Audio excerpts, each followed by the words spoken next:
Hi guys. सो 2025 का expected paper pattern क्या होने वाला है? बिकॉज आई एम कोझिकोडे का क्या माइंडसेट है, उसके कन्वीनर का क्या माइंडसेट है, ये सब वीडियोस बहुत सारे चल रहे हैं यूट्यूब पे। काफी स्टूडेंट्स उन सबको वॉच कर रहे हैं and they are trying to predict क्या पेपर पैटर्न होने वाला है। Can we actually do that? I don't think so. आप क्या प्रिडिक्ट करेंगे? सी, एक जेनरिक लेआउट तो आपको बताया जा सकता है, but we have to go with an open mind in the exam. हम ये सोच के नहीं जा सकते कि यहाँ पेपर में यही आने वाला है। सिलेबस है, anything under the sun can be asked in these papers. अगर पेपर पैटर्न की बात करूं, ठीक है, section wise let suppose verbal की बात करते हैं।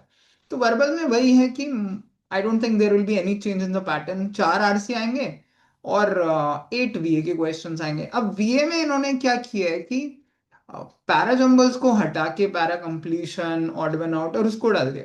But we have prepared all four, तो वो कॉम्बिनेशन कुछ भी हो सकता है। ये सरप्राइज मेनली स्लॉट 1 के लिए है। उनको बेनिफिट भी है because they will go with an open mind. उनको कोई प्री कंसीव्ड नोशंस नहीं होंगे कि ऐसा पेपर आएगा वैसा आएगा। Just go with open mind and then whatever comes just keep on doing that. वही आरसी आने वाले हैं। डिफिकल्टी लेवल की बात करूँ तो वर्बल का डिफिकल्टी लेवल ऑलरेडी खराब नहीं है, it's already high. But 2 RC जरूर ऐसे हैं 4 में से जो हर कोई कर सकता है। जिसने भी 3 महीने भी तैयारी की है ना, if you worked hard for 3 months, आपने थोड़ा बहुत रीड करा है, आप आसानी से 2 आरसी कर सकते हो। But you have to pick them wisely. बचे दो। दो में से एक मॉडरेट होता है, एक थोड़ा सा डिफिकल्ट होता है।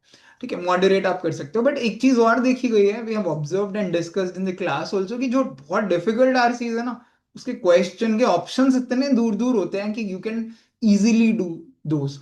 तो अगर आप डिफिकल्ट आरसी पे भी जा रहे हो तो आप उसका सेंट्रल आइडिया पकड़ लो। वो सेंट्रल आइडिया समझ आ गया तो चारों क्वेश्चन में से 3 क्वेश्चन आपके फिर भी सही हो सकता है। फिर बीए का डिफिकल्टी लेवल भी इतना हाई नहीं है जितना कि कोविड से पहले होता था। बीए को थोड़ा सा बैलेंस्ड बनाया गया है and it's not very difficult. Parajumble भी 4 के हो गए।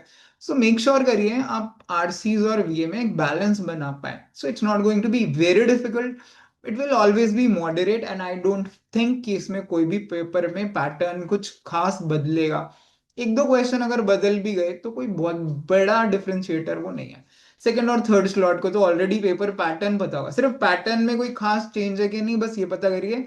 डू नॉट थिंक कि वो कह रहे हैं बहुत डिफिकल्ट पेपर आ रहा है, स्लॉट वाले कह रहे हैं, आप स्लॉट 2 वाले जा रहे हैं उनको लग रहा है यार ये तो डिफिकल्ट होने वाला है। ऐसा कुछ भी नहीं है। और वो कह रहे हैं इजी है तो हमको तो इजी नहीं लग रहा, डिफिकल्ट है।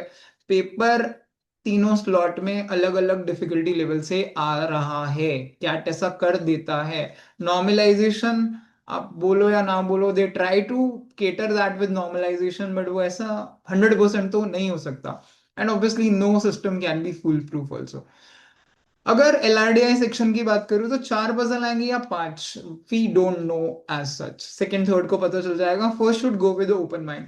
बट मुझे लगता है काफी केसेस में इंस्ट्रक्शन आप पढ़ते हो, पेपर शुरू होने से पहले इंस्ट्रक्शंस होती हैं, उसमें भी काफी जगह पे क्लियरली लिखा होता है देयर विल बी 4 सेट या 5 सेट। अगर वहां पता चल जाए तो बहुत अच्छी बात है।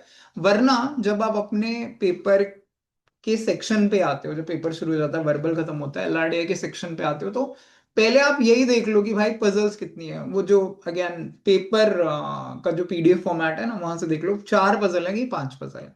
4 हैं तो पहले एक पिक कर लो, उस पर कोशिश करो करने की। और 5 है तो दो पिक कर लो कि हाँ ये दो होंगी, because that will ensure your 85-88 percentile in LRDI section bare minimum. If the difficulty level is high तो 90 भी क्रॉस कर सकते हो एक या दो पजल्स से। उसके अलावा कुछ नहीं बदलेगा। कोई ऐसा कुछ भी नहीं होगा, वही सेम पजल्स आती हैं। कभी कभी डीआई आता है but that two is encapsulated with logic. ऐसा डायरेक्ट डीआई नहीं आता है ऑब्वियसली कैट में। क्वांट की बात करो, एलआरडीआई में क्वांट में जाने से पहले थोड़ा सा थिंकिंग बेस्ड आएंगे। आप 2019 का पेपर देख लीजिए, एम कोजिकोडे का माइंडसेट उससे समझ आ जाएगा, वो वैसे ही होने वाला है। एप्लीकेशन बेस्ड चीजों पे वो फोकस करता है। If I talk about quant, तो क्वांट का पेपर मॉडरेट रहेगा, मॉडरेट टू डिफिकल्ट। इतना डिफिकल्ट नहीं आएगा। 23 का थोड़ा डिफिकल्ट आया था, 24 का थोड़ा इजियर साइड पे आता। आई थिंक उन दोनों के बीच में पेपर का डिफिकल्टी लेवल रहने वाला है। 22 क्वेश्चन में से 7-8 questions if you are able to do, that will be a good score. Like 21-22 का score will cross 90 percentile for sure. ये मेरा एक्सपेक्टेशन है, उतना कोई हाई फाई नहीं आएगा. And it will be a balanced mix of arithmetic and algebra. I don't think algebra बहुत dominated होगा. हालांकि ये बात समझिए कि अरिथमेटिक के कुछ क्वेश्चन जैसे प्रॉफिट लॉस है, वो थोड़े डिफिकल्ट तो आ ही रहे हैं. Because if you are relying 100% on arithmetic, then it's going to be very risky. It's going to be dangerous. तो आपको एक आधा क्वेश्चन लॉग से या बेसिकली एल्जेब्रा से, ज्योमेट्री से इजी मिलेगा. 7-8 क्वेश्चन आपको 100% मिलेंगे जो बहुत इजीली डूएबल होंगे if you have worked hard for around 3 months या मोर देन दैट.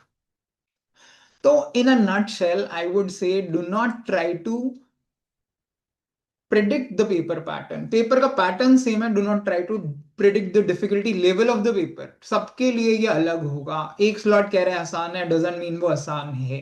दूसरा स्लॉट बोलेगा इजी है, तो वो डजंट मीन कि वो इजी है. आप अपने स्लॉट में देखिए आपको कैसा फील हो रहा है. Whatever you are feeling, just go with that. आपको लग रहा है डिफिकल्ट है, ब्रिंग डाउन योर अटेम्प्ट्स. ठीक है, मेरे से 8 नहीं हो रहे, मैं 6 कर दूंगा, 6 से काम चल जाएगा.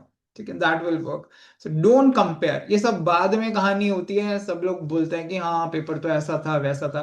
अरे जब आप बाहर बैठ के फील करते हो, देखते हो, 40 लोगों से बात कर लेते हो, देन यू कैन इजीली से ऑल दी स्टेटमेंट्स. वहां जब बंदा बैठा है, उसको ऑलरेडी इतना प्रेशर है, कैट का पेपर है, साल भर तैयारी की है, जिंदगी मेरी दांव पे लगी है, कुछ लोग ऐसा भी सोच रहे होते हैं, तो अपने आप इजी क्वेश्चंस भी नहीं होते हैं, तो डिफिकल्टी लेवल अपने आप बढ़ जाता है. So don't try to predict the difficulty level. Yes, as far as paper pattern is concerned, it's going to be almost same. I do not expect any major changes. So don't focus on this. Just revise your basics and go with the open mind. All the very best, guys.